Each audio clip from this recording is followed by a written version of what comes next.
అందరికీ నమస్కారం. Welcome to Arun blogs. రీసెంట్గా ఆంధ్రప్రదేశ్లో భోగాపురం ఎయిర్పోర్ట్ ఇనాగ్రేషన్ జరిగింది. ఆ ఇనాగ్రేషన్కి ప్రధానమంత్రి నరేంద్ర మోడీ గారు వచ్చారు. సో ఆ సభలో పవన్ కళ్యాణ్ గారు ఇలా మాట్లాడారనమాట. కొందరు మన ప్రధానమంత్రి గారిని దూషించారు. సో ఆ మాటలకు నా కళ్ళలో నీళ్ళు వచ్చాయని చెప్పి పవన్ కళ్యాణ్ గారు అన్నారనమాట. పవన్ కళ్యాణ్ గారు ప్రధానమంత్రిని ఎవరు కూడా దూషించలేదు, జనరల్గా క్వశ్చన్ చేశారు. ఈ రాజ్యాంగం ఇచ్చిన హక్కు క్వశ్చన్ చేయడం, కాకపోతే కొంచెం గట్టిగా క్వశ్చన్ చేశారు అంతే. దానికే మీకు కన్నీళ్ళు వచ్చాయా? అఫ్కోర్స్ ఒకరిద్దరు ఏమన్నా దూషించవచ్చు. రియల్గా మీకు కన్నీళ్ళు రావాలి అంటే ఈ విషయాలకు రావాలి. ఎవరో ఒకళ్ళు ప్రధానమంత్రి గారిని అన్నందుకు రాకూడదు. నేను చెప్తాను చూడండి, ఆ విషయాలకు రావాలి. పేపర్ లీక్ అయినందుకు మీకు కన్నీళ్ళు రావాలి. అరే 2024లో పేపర్ లీక్ అయింది, ఇప్పుడు మళ్ళీ లీక్ అయింది, విద్యార్థులు ఎంతో కష్టపడి చదువుతుంటే పేపర్ లీక్ అయితే వాళ్ళ భవిష్యత్తు ఏమవ్వాలి అని చెప్పి ఆ బాధతో మీకు కన్నీళ్ళు రావాలి.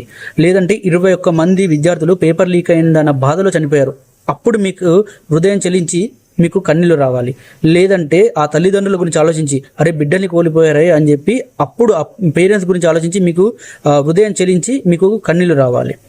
మీరు పేపర్ లీక్ మీద ఒక్క మాట కూడా మాట్లాడలేరు. ఇంకా ఏ విషయాల్లో మీకు కన్నీళ్ళు రావాలో తెలుసా? మనం ఎంతో గొప్పగా కట్టుకున్న రామ మందిరంలో చోరీ జరిగింది చూసావా? అప్పుడు మీకు కన్నీళ్ళు రావాలి. అరే రామునికే సేఫ్టీ లేకుండా పోయింది మన దేశంలో, రామగుడికే సేఫ్టీ లేకుండా పోయింది అని చెప్పి అప్పుడు మీకు కన్నీళ్ళు రావాలి. లేదంటే ఇంకా చెప్తాను చూడండి ఎప్పుడు కన్నీళ్ళు రావాలో. ఆ పేపర్ లీక్ అయినందుకు పెద్ద ప్రొటెస్ట్ జరిగింది దేశంలో, విద్యార్థులు ప్రొటెస్ట్ చేశారు కదా. ఆ ప్రొటెస్ట్లో ఢిల్లీ పోలీసులు కానీ, సిఆర్పిఎఫ్ జవాన్లు కానీ, మిగతా వాళ్ళు విద్యార్థుల్ని తుపాకుల రబ్బర్ బుల్లెట్లతో కాల్చినప్పుడు, గ్యాస్ ఉపయోగించినప్పుడు, లేదంటే కట్టెలకు మొలలు పెట్టి వాటితో పిల్లల మీద దాడి చేసినప్పుడు, చిత్రహింస పెట్టినప్పుడు మీ కళ్ళల్లో కన్నీళ్ళు రావాలి.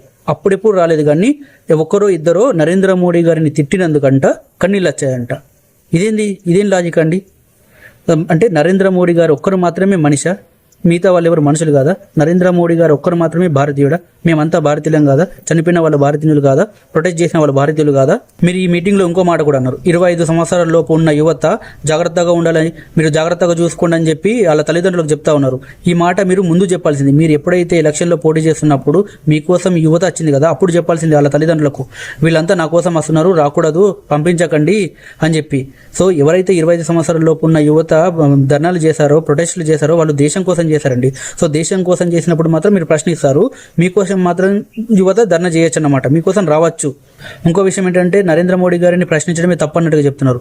సో మీరు ప్రశ్నించారు, మీరు మర్చిపోయారేమో. 2 లడ్డూలు ఇచ్చారు అని చెప్పి ఆంధ్రప్రదేశ్కి అని చెప్పి స్పెషల్ స్టేటస్ ఇవ్వాలని చెప్పి బీజేపీని, నరేంద్ర మోడీ గారిని మీరు ప్రశ్నించారు, మర్చిపోయారేమో.